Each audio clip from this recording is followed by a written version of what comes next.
Hello, അപ്പോൾ ഇന്നത്തെ work എന്താണെന്ന് നോക്കാം. ഇന്നൊരു അനാർക്കലി ടോപ്പും അതിന് മാച്ചായിട്ട് ഒരു ഷോളും കൂടെ ചെയ്തെടുക്കണം. അതിലേക്ക് വേണ്ടുന്ന എല്ലാ സാമഗ്രികളും മെറ്റീരിയൽസും എല്ലാം കസ്റ്റമർ തന്നെ വാങ്ങിക്കൊണ്ട് വന്ന് തന്നിട്ടുണ്ട്.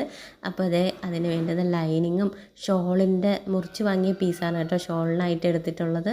പിന്നെ നല്ല ഹാങ്ങിങ്സും അതുപോലെ തന്നെ ലേസും ഒക്കെ വാങ്ങിക്കൊണ്ട് വന്നിട്ടുണ്ട്. അപ്പോൾ ഓരോ ലേസിൻ്റെയും പ്രൈസ് ടാഗിൻ്റെ അവിടെ എഴുതിയിട്ടുണ്ട് ഇത് എവിടെ വെക്കാനാണ്, അതായത് ഷോളിലാണോ ടോപ്പിലാണോ നെക്കിലാണോ എന്നൊക്കെ കൃത്യമായിട്ട് എഴുതി തന്നിട്ടുണ്ടായിരുന്നു.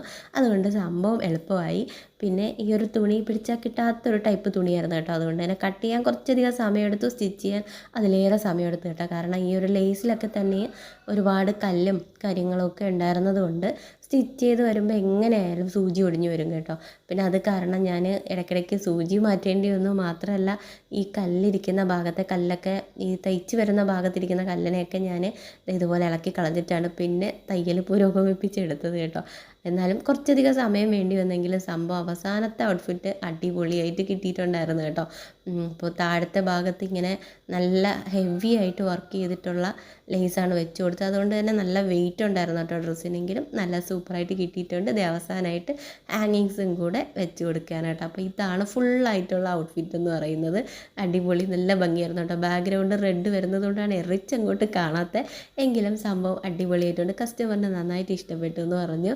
അപ്പോൾ നിങ്ങൾക്ക് ഇഷ്ടപ്പെടുകയാണെന്നുണ്ടെങ്കിൽ ചാനൽ ഒന്ന് സബ്സ്ക്രൈബ് ചെയ്യാനും ലൈക്ക് ചെയ്യാനും മറക്കല്ലേ.